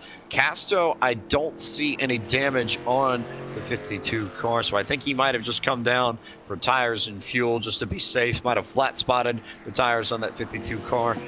And beyond that, we'll just have to see what happens here and see how this shakes out. But for the moment, we'll take you side by side as we sort out this next yellow flag. You're watching coverage of the RealSimRacing.com Full Throttle Cup Series, presented by Gary Mercer Trucking on LSRTV, the voice of sim racing.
Welcome back to coverage of the RealSimRacing.com Full Throttle Cup Series presented by Gary Mercer Trucking on LSRTV, live from Talladega. Half a lap here before the restart, coming on lap 73. But before we get to that, a quick reminder that tonight's broadcast of the Full Throttle Cup Series is brought to you by RealSimRacing.com. RealSimRacing.com has a league for every iRacing driver, including the Winston Cup Series on Wednesday nights and the Midnight Thunder Speedway Series on Thursday nights. For more information about their leagues and their series, you can visit www.realsimracing.com. So we have a bit of a different look at the front of this field after that most recent caution. Shane Ewing still leads this, and DeBarro is still in second. Farniars has made his way up to third, and then you've got a few new names up there. Jose Gonzalez fourth, Ross Cato fifth, Joseph Tice sixth, Lionel Kalisto seventh, Brandon Bowie eighth, Jonathan Cadell ninth, and Randy Yoakum currently in the 10th position. We get set for this restart here with lap 73 coming up. Should be 13 laps to go when they get the green flag. Field under the control of the Rayovac batteries, number 28 Ford Fusion of Shane Ewing. We'll see if Anthony DeBarro can get another strong restart on the high side as he did in our most recent restart. They get going again, and he might have done it a little bit better. I couldn't quite tell if Ewing tried to check up, but DeBarro was able to keep on going, and DeBarro might be able to clear, not quite. Tried to clear the 28 of Shane Ewing down to the bottom, but didn't have the room, didn't have the help, so now he'll go sliding back about 2 spots, and we'll look for the help of Jose Gonzalez. Meanwhile, on the bottom, it's Ewing and Farniars parading that front line and making sure that they get back up towards the front of the field as they come back up to speed on the back straightaway. Yeah, definitely. Everybody coming up to speed now as Farniar is going to give a little bit of a push to Shane Ewing, as we saw Lionel Kalisto jump outside at the last minute, going to be right behind Jose Gonzalez in that 26th machine, and Anthony DeBarro in the 96th. Brandon Bowie up there, we saw him leading the charge for a little bit of this race. He's back there in 8th. He's going to be looking for the charge, but now the 43, that's going to be trying to get on the outside with Austin Coop, trying to make their way up to the front, going 3 wide now into turns 1 and 2. Talladega no stranger to 3 wide racing, and it's only going to get probably more prominent as the laps wind down.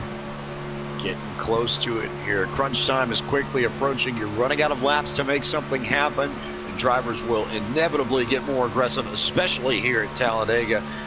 To me, I think the biggest thing to watch within these next few laps is to see what kind of gaps you see, especially in the cars on that bottom lane. More often than not, when the top lane is able to get a run, it's because they can tuck up and go together and lay on the throttle. And if you run down in that bottom lane, you will have to check up just a little bit more often than the drivers up top. And sometimes, if everybody up in that second groove is working really well together, they can get the side draft and the run that they need to go grab the lead. And if you're DeBarro, that's everything you want, especially since you're really kind of running out of help. It's been a troublesome day for the Boomtown drivers outside of him. His 2 teammates have been caught up in wrecks, so he wants to get up to the front and I think control this thing from the front of the field. To me, that seems like his best shot at winning this thing. And now the outside line is going to disappear as Andrew the 96 tries to get down there, and Jose Gonzalez was trying to follow him, just wasn't going to work out. Almost took out the 97 of Lionel Kalisto, but everybody's still driving straight at the moment. Brandon Bowie going to be on the back bumper of that 26. That outside line's pretty much dissipated back until the 26. That's the first car up there as they get a run coming down the front straightaway. DeBarro is going to be on the inside. Joseph Ty is going to jump up in front of Jose Gonzalez all the way up there. Now we got Ross Cato going to be jumping up there in the 12. Farniar is going to be trying. They're all going to train Everybody decided to jump up top and dump Ewing, and that will clear Farniar. Is going to get down to the bottom. Oh, it was close. It was really, really close for Farniar. Just about turned himself across the front nose of the 28 car, but is able to grab the lead from the bottom, which I think at this point in the race might be where you want to be. Just have to watch and see who comes and gets the run on the top side. Right now, that's Ross Cato that's currently hanging up there as the first car in that outside groove. Meanwhile, DeBarro's found a way back to the bottom. He, about a lap and a half ago, found a hole where there was not one at all and just made it for himself, and has been able to rebound after getting kind of trapped in the outside lane. Has come back strong on the bottom, and now all of a sudden he's the third car in line and currently sits in P3. Yeah, crossing that line, marking 9 laps to go now, James. Everybody is in crunch time. You saw Farniar's barely eking by Ewing there, and I say we're going to see that a lot more. It's crunch time. It's make or break time. 10 laps to go. You'll start seeing everybody jump out, try to make moves, get to the front, and be up there to contend for this win. We got Brandon Bowie, Joseph Tice, Austin Coop, who come from the back. Austin Coop had that radio change earlier. He's going to be inside the top 10 now. He's going to be sitting 8th, so he's made his way back up when it counts back here up front, but coming to the line now, 8 laps to go this time by. Where's Andy Kessler when you need him to tell us that it's go time and that it means it's time to go? Because it definitely is that time in this race, and you can see everybody just kind of bouncing around in the lane a little bit more. They're all stuck on the bottom. They're waiting for their moment to pounce, I think. Might just want to click off a few more laps before something happens. We saw drivers fan out to the outside of turn 2, try to take a look. You saw Anthony DeBarro look, try and find a way around the 28 if he could, but he didn't think he could get the help. I think that's the big difference at the moment here. Meanwhile, there goes one car to the outside. Couldn't tell if Austin Coop got into the back of Brandon Bowie and shoved him up, or if Bowie was just trying to find a hole, but Bowie was able to duck back down, so no issue yet for the 44. Still there in position in that bottom lane to make something happen. Yeah, and we also got to make a note that 96 Anthony DeBarro, who's basically been the wild card in this race. He's basically controlled that outside line. He's been the one to start it. He's been the one to end it. So I'm always going to be watching that 96 machine as the laps wind down. The 96 sitting in the 3rd place now. The outside line starting to go. You can see him kind of shade up above Shane Ewing as other drivers are coming up. So definitely going to be watching that 96 as we go off into turn 3. 2 Toyotas trying to make the top side work. Jonathan Cadell and Austin Coop are the next 2 drivers to jump up there. Not really able to get much going, though. That's the big issue. Not enough help, not enough cars up there. Cadell thinks better of it and decides to jump back down, so he'll go back down to the bottom, and Austin Coop is all by himself here up in the top lane. It's just a question of who catches him and decides to follow up in that 2nd lane behind him, or how many spots does he lose. They look like they're pretty well organized, and they are packed in very, very tightly down there. So Coop will fall back as far as they decide to put him back until someone decides to jump up there with him. Meanwhile, still single file here at the front of the field. 5 laps left, working lap 80 at this moment. So gonna be close here. We're gonna have to see who tries to make the move around Farniar's. Ewing, DeBarro, all right there. Ross Cato in 4th, and then you've got a pair of Aegis drivers, and then Cadell goes down to the bottom, and they might wreck behind him. They try and keep it safe.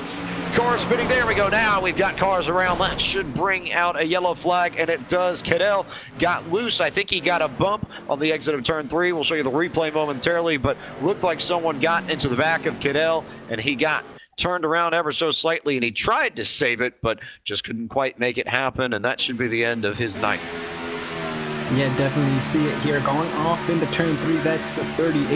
Randy Yoakum, who gives that 65 of Jonathan Cadell just too much of a push than he was ready for, propels him into the back bumper of almost into the back bumper of Lionel Calito, but it sends him down onto the apron. And once you get down on that apron with the banking as big and as wide as it is at Talladega, James, once you get down on that apron, it's basically you're a passenger at that point, and that's exactly what Cadell was. He couldn't hold on to it. Other drivers trying to catch up. That's the 19 and the 33 trying to keep it up in and out of the way. They got together, and it was just basically a mess from then on in.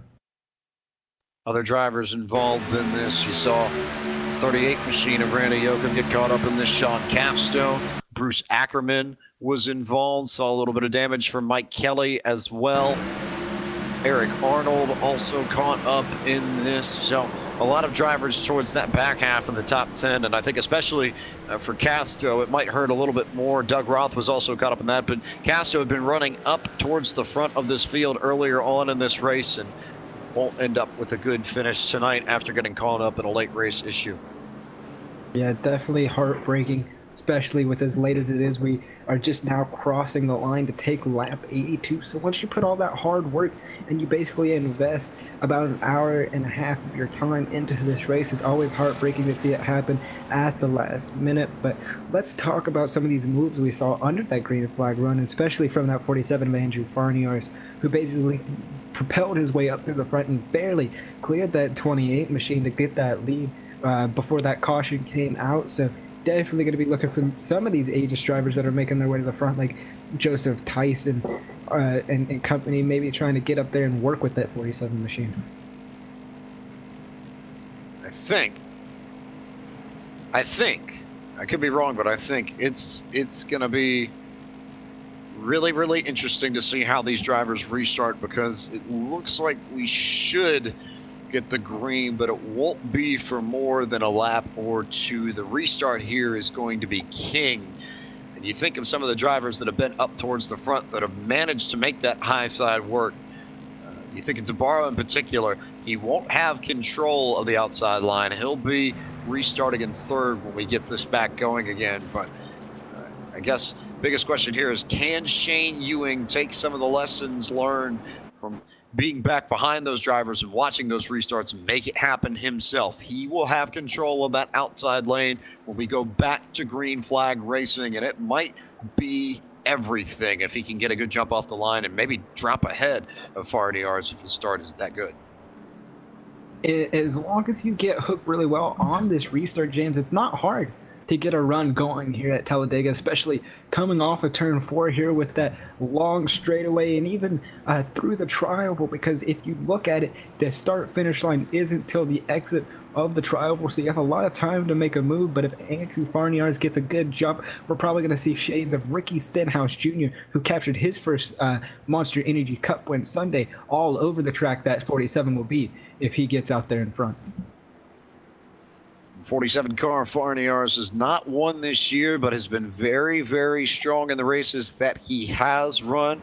Looking to find a way into the playoffs with a victory here at Talladega would go a long way towards getting him in the hunt for things when we get to Chicago in September. So, and another win for Aegis too, if he can pull it off. And I think another feather in their cap for what has been a stellar start to the year for those drivers. They've been very, very successful in the Aegis camp. Points leader in their bunch, David Washington, making things happen.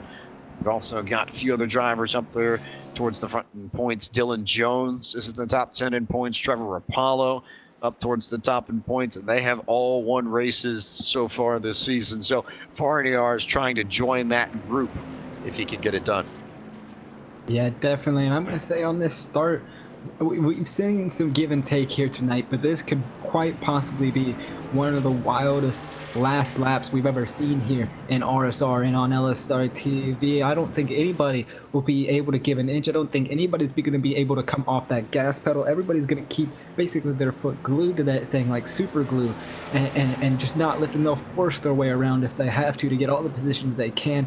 I don't think whoever's leading this race will come away with the win at the end of the night, but we'll just have to see.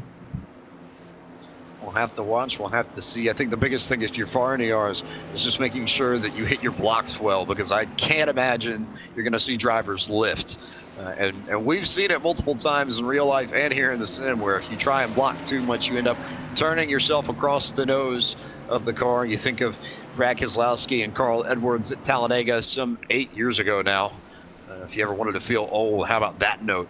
And then in the same season, a few months later at Daytona, Kyle Busch coming across the nose of Tony Stewart, getting turned right at the end of that race. So I think if you're Farniar's, you have to at least have that in your head and make sure that if you go to block, it's a clean block and it's a square block, so you don't end up turning yourself around and costing yourself a chance at the victory. And I do want to take a quick note, because we do have the opportunity to hear a few things over the radio here in RSR, and I just want to take a quick note to take a little quote from that 6 machine of Austin Coop, who says, "I am not lifting." So once the green flag drops, look for that 6 car to be all over the place trying to make a move. Just like I said, his foot's going to be super glued to that pedal coming here to the green. So it should be interesting to see if Andrew Farniar's in that 47 machine can hold him off and who's going to have the best form. But it's going to be all up to that 28 on the outside to dictate the rest of this race. If that 28 gets a good start, then we could have a huge finish on our hands here, James. Just about half a lap to go until we get the green flag. We'll get the green and the white flag together.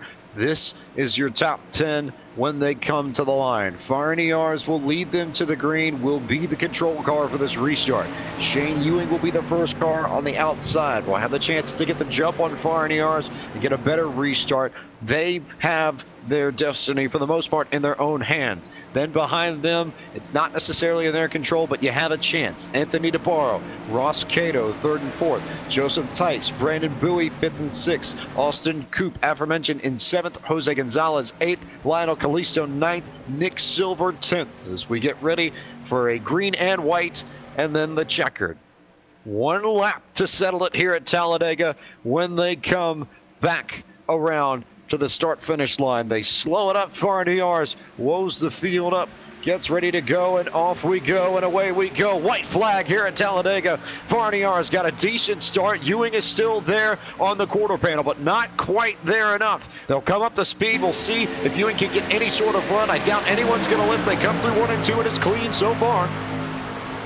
It is clean so far as Ewing's getting a huge push from that 12 of Ross Cato. They're going to be side by side down the back straightaway. Will Ewing have enough speed?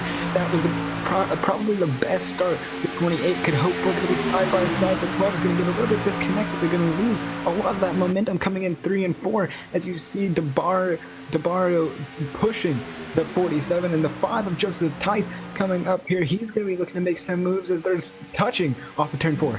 Here they come, back through the tri-oval to the start-finish line. Farniars has got everybody blocked. He gets bumped, though. He gets shoved out of the way. Here he comes. They make contact up at the line. I can't tell who's going to get it. I think Farniars got it by inches as they wrecked across the line. Contact between Anthony DeBarro and Andrew Farniars, and I thought for a moment that we might have cars wrecking at the front of the field, but for Aegis Motorsports, it's another victory in this season, and Farniars joins his teammates as a winner in the 2017 RealSimRacing.com Full Throttle Cup Series. I said we were going to have a wild finish, and that's exactly what we had. Andrew Farniars, Joseph Tice, Shane Ewing, 3 wide coming across the start-finish line. I could barely see who was gonna get it coming across the line. They were so close, but Farniars able to keep that car under control. I thought he was gonna go spinning through the grass there for a little bit, James, but he's gonna be burning it down here at the start-finish line.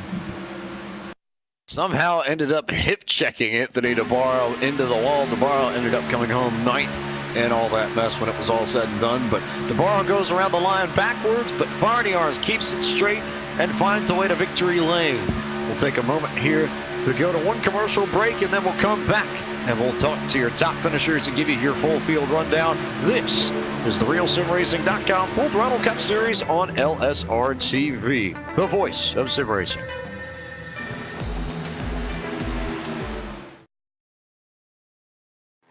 Introducing a whole new form of racing to the best online racing simulation in the world. This is dirt racing on iRacing.com. Race online at some of America's most legendary dirt tracks, including Eldora and Williams Grove.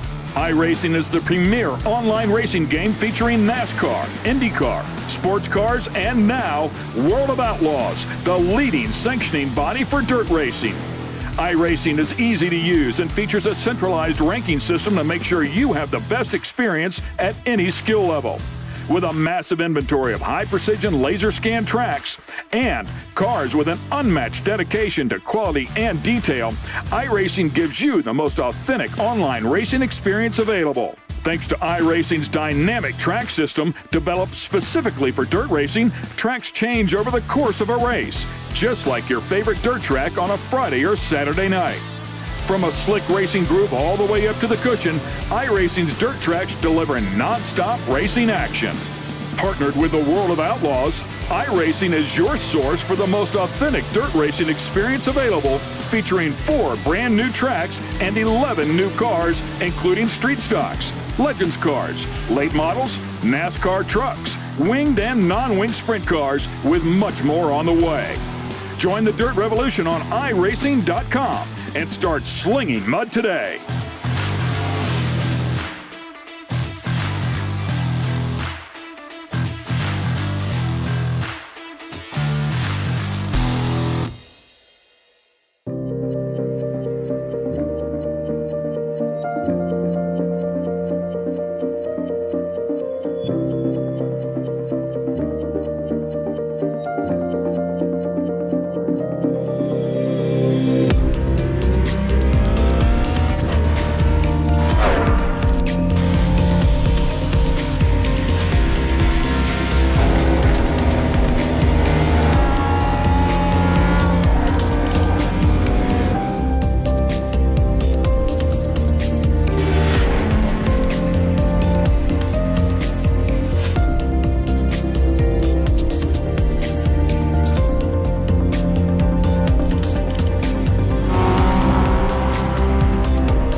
Welcome back to coverage of the RealSimRacing.com Full Throttle Cup Series presented by Gary Mercer Trucking on LSRTV.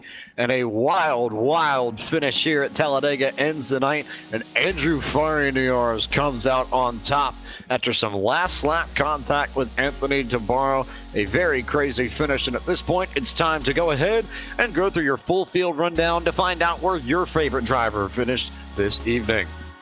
Farniars gets the job done for his first win in the 2017 Full Throttle Cup Series season. Joseph Tice comes away with the second place finish for Aegis Motorsports, so having strong runs at the plate track this year as the 5-car. Shane Ewing with his best finish of the season finishes third. Same can be said for Ross Cato in fourth and Austin Coop in fifth as well. Jose Gonzalez was able to bring it home in the 6th position. Brandon Bowie finished in the 7th spot after starting on the pole. Lionel Callisto started 32nd and finished 8th. Big run for him. Anthony DeBarro ended up slipping from 2nd to 9th in that last lap when it was all said and done. And Steve Gottschalk finished out your top 10. The Earth car finishes P10 this evening. In 11th, that's going to be the 34 of Sean Bounty. Mike Kelly going to be bringing it home in 12th. Nick Silver. 13th, 14th belongs to Michael Priester. Scott Simley in that 67th machine brings it home. 15th, Jason Jacoby. 16th, 17th, Stefan Marinak. 18th, Sean Castor. Randy Yoakum going to bring it home 19th, and rounding out your top 20, that's Bruce Ackerman. Ackerman, the last car in the lead lap, and then as we start looking at cars that got caught up in issues, Eric Arnold finished 1 lap down, as did Doug Roth in 22nd. Nelson Rivera was 2 laps down in 23rd. CJ LeVere 4 laps down in 24th. And Jonathan Cadell got caught up in the last big accident of the race before the checkered flag. David Washington got in trouble early, as did Dwayne Vincent. They finished 26th and 27th. Stephanie Lessentine finished 28th. Trevor Rapallo 29th, and Dylan Jones in 30th. 31st belongs to David Comstock. Carl Shedd is gonna be 32nd. 33rd belongs to Thomas J. George. AJ Browning brings it home 34th. 35th, Douglas White. John Abbott 36th. 37th, Cormac McKinstry. Braden Whitaker at 38th. Keith Miradus 39th. And rounding out your field in 40th, that's gonna be Scott Walter. That's gonna look top to bottom at your full field rundown in this wild finish here at Talladega. But right now, I'm going to toss it over to James Pike, who's standing down there with Andrew Farniars, our winner.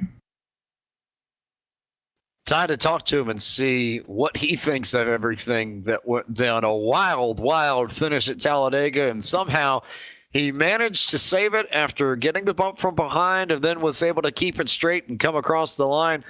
First off, congratulations, Andrew, and please, for everyone watching, take us through that what happened on that last lap, because I've been watching the replay 5 or 6 times since we got the checkered, and I still don't know how on earth you kept that thing straight coming across the line. Yeah, coming to that white flag, I was nervous just to get through the gears right, and they bottled up on that outside, and the inside lane was kind of held up there, just hold that yellow line, and he gave me a bump through the tri-oval. That thing started turning. I just cranked it back to the right and prayed, and I don't know how I straightened it out or how I came across first, but I can't thank everybody on my team enough. Just I don't know how I even saved it. You managed to make contact with DeBarro. I think that ended up helping a little bit. He was just kind of there, and I think that's part of the reason why you were able to get it straight. And somehow that just ended up working for you. But I think your victory tonight is just another testament to how well you and the Aegis Motorsport drivers have worked together. How key was that throughout the week in preparation for this race, and then in race as you worked your way through the draft? So key. A big shout out to Daniel Everhart. He ran a lot of AFIX with me, and I was just able to learn the draft and learn where you have to be on those last laps. I dropped to the back early in the race to go pick up my teammates. We all just like to work together. We were able to avoid a wreck doing that, and coming with about 15 to go, we got 3 of us lined up, and that push by my teammate, that's just what let me get the lead. So I can't say thank you to them enough. And for you to join the likes of David Washington and Dylan Jones on your team and Trevor Rapallo. Now, you become the 4th different Aegis winner this season. How big is that for you personally to kind of join the party, as it were, and get your name up on the board and get yourself a spot in the playoffs this early in the season? Just a huge deal. David Washington, Dylan Jones, those are guys I've looked up to. They've taught me so much, and it's just an honor to be even named with them. I know they gave you a lot of help this week. You've already mentioned a few folks, but go ahead and give them the shout-outs in full. Who makes it happen for you this weekend, Andrew? Who do you need to thank? I really just want to say thanks to LSRTV too for broadcasting the races every week. You guys do a great job. All the fans who come out, I think I speak for all the drivers when I say all the fans are what makes it special, knowing you have someone rooting for you. I got to thank everybody on my team, Ross, Joseph, Carl, Trevor, Bruce, Andy for the great schemes, Dylan, James, just everybody on the Aegis team, and my family, my brother for really helping me out building my computer so I can run this. My dad, my mom, my grandfather, Dan, Glenn, just all my friends and family support. This is impossible without them. Well, thanks for the time, Andrew. Congratulations on the victory, and we will see you up next 1 week from tonight in Kansas. Thank you so much. Your winner tonight, after just about losing it and then gathering it back up again, Andrew Farniars gets the job done. And from Mr. Farniars, we slide over to his teammate, Joseph Tice, who finished runner-up this evening. He is standing by with our Chris Murdoch. Yeah, he is. I'm standing here with the number 5 of Joseph Tice. Joseph, you started 35th. You come home second, so that's got to be a huge win in your books. What was the car like, and what was the race out like there tonight?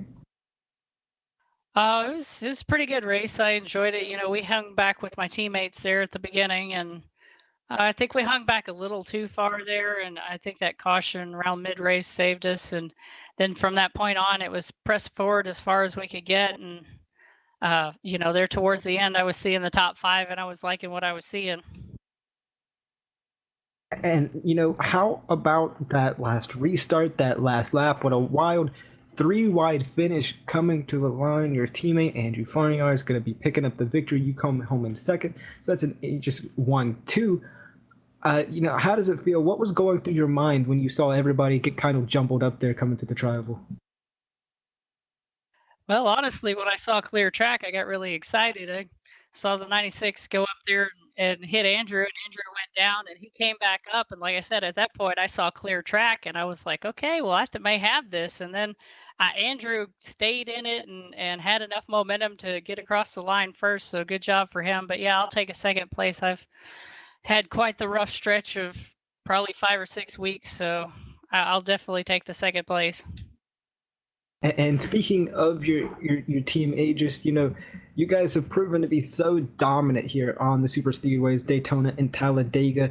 You know, what kind of work goes in, and how big is communication between you guys during these races? The communication is everything. I mean, you have to know, you know, where the push is coming from. Our spotters, Andy and James Ross, they help us with that and telling us, you know, where things are coming from and what's happening way out in front of us. So, I mean, communication is everything. It you know, makes us drive more as one person instead of 8 individuals. And we move on from tonight to next week at Kansas. What are you expecting out of that? You good at Kansas? You excited for it? Or are you kind of worried about it? What's your thoughts on Kansas next week? Not really sure too much. Last season, I kind of screwed myself at Kansas, so I never really got a good feeling about how I would do there. But like I said, I'm actually just happy to finish this week. I've had I had a good top 5 at Daytona, and it seems like I've been, you know, down in the canyon for weeks now. So it's really good to finally pick myself back up and get a good finish. So I'm really just focusing in on this. I know I've got to work hard for Kansas next week, but I'm just happy to finally pick myself up and get a decent finish. It always is nice to finish up towards the front. But before we let you go here tonight, Joseph, we always give the opportunity for sponsors, shout-outs. Who makes it happen for that 5 machine? Yeah, first and foremost, got to thank Julio, our team owner. He brought us all together, and thank all my teammates, Dave, Dylan, Trevor, Bruce, Andrew, Daniel, Ross Cato. We all work hard to make each other better, and so we all tried to make ourselves better. I'm going to thank the RSR admins for putting on this league. Thank you guys in the booth, and thank my wife for giving me 3 hours every Monday to come do this. There you have it, guys. Joseph, congratulations on the second place finish, and thanks for taking the time to talk with us here tonight. All right, thanks, guys. And there you have it. That's going to do it for your number 5 machine. The second place driver, I'm going to toss it right back over to James Pike, who's had to leave the thrill of victory lane and come down and talk to Shane Ewing in third place position. Not quite the victory that he wanted, but a very, very solid run for Shane Ewing. Nonetheless, comes away third this evening. Shane, I'd say from what I'm seeing this year, that might have been your best run of the season. You were so strong, especially in the second half of this race. Just talk about just kind of setting yourself up in the middle of the event to try and make sure you had a shot to win at the end of it. Well, you're right about it being the best finish so far. That was a pretty low bar that I've set so far this year. Normally by halfway, I'm holding a hammer in one hand and a middle finger, and the other way this year's gone. So it was fun to run up front. About halfway through, I had some help from Dwayne. I felt good about him pushing me and keeping me there in the low line. And my buddy Scott Walter, my teammate, who had some bad luck, was kind of give me a eye in the sky from the roof about what they were doing. So it was just about holding position. I really wanted to win, of course, but I need to get back in the top 30 in points, so I needed not to wad it up. So I tried not to do anything too brave until the last lap, and the adrenaline took over then. So it was fun. And then in that last lap, as you see Anthony DeBoer and Andrew Farniards making contact and going all which way ahead of you, just take us through that moment where you found a way through that, because it was close for you, but somehow you managed to sneak through. And I have to imagine there was a big sigh of relief once you cleared all of that. Yeah, but it happens so fast. You just see the start-finish line in daylight, and I'm looking down at the F3 screen, hoping that there's a 1 next to that 32, because I honestly didn't know. I thought maybe I might have snuck out a win there, but yeah, it was a relief to get a good finish, but also disappointing when you get that close. How big is this for you in terms of being able to build on a result? I think you said it yourself. You've been looking for that big finish to really start getting your season in gear. And now that you've got it, how does that help you with the confidence and the momentum going into Kansas next week? Well, we've got a great team at Lodestar Racing. We put this thing together before the season got started, and AJ Browning and Scott Walter and myself really work well together. We put in a lot of time testing and talking about the races, and when Brandon came on board, that really stepped it up to another level. So I can't say enough about all of those guys and how much they've been a help to me, not only tonight but all year. So we've had fast cars, especially Brandon, but AJ and I've had good cars. We just haven't had a whole lot of luck. So hopefully, tonight's the start of some good runs and a lot better luck, because we're sure due for it. And I know you've got a lot of people that help you then with Lodestar and a lot of other folks that deserve shout-outs too. So go ahead, let us know and let the people know. Who does Shane Ewing need to thank for making this run possible? Well, first of all, I want to thank you guys over at LSRTV for everything you do every week. My mom gets to watch the races at her house every week, and she gets really excited, and that excites me that she's able to do that. So thank you for that. I want to thank everybody at Real Sim Racing. It's the most competitive league that I've ever run in. You get top 10s and 15s here. You feel good, man. It's a great place to run. So thank them for such a wonderful league. I want to thank my wife and my 2 daughters, Haley and Ashley, for putting up with me being down here in the basement so much. And again, everybody over at Lodestar Racing, Rock and Scotty Walter, AJ Browning, Brandon Bowie. Thanks, boys. I appreciate it. And I know I'm real long-winded, but you're going to have to forgive me, James. I don't get up here very much, so I'm going to talk until I run out of breath. After a run like that, you've earned it. And to be fair, I don't think we could be up here at our position if we weren't a little long-winded ourselves. So we know where you're coming from. But congratulations, Shane, on your top 3 finish, and we'll see you in Kansas next week. Thanks, guys. We'll be there. So that's Shane Ewing. That's our 3rd place finisher. And I would say we get ready to look forward to Kansas, but man, normally I don't feel like races like this take a lot out of you as a commentator. And even just here sitting around after that finish, I can say, Chris, honestly, I'd love to be up there near you and go roll into Jim's Spaghetti and Steakhouse and go get me a cube steak and some spaghetti, because I am worn out after a finish like that. That was impressive to watch, to say the least. Yeah, definitely. Such an amazing race from start to finish. A lot of action. Didn't really follow the single file that we're so used to in the iRacing sim at Talladega. It was action-packed all over, and Jim's Spaghetti does sound really good right now, James. But I do want to give a quick shout-out to Brian Kidder. He's one of our Facebook viewers. I think he's been playing a game, because it's always been a nice little joke going around here in LSRTV that I say yes, definitely a lot. And I do know people do bring it to my attention, so nice to see one of the viewers playing along with it at home as well. I just can't help it, but Kansas next week, I feel like I'm going to be thinking of this one for a little bit until next week as well. Yes, definitely, Chris. We will be thinking about this finish for a while and talking about it, I think, until we get to Kansas next week.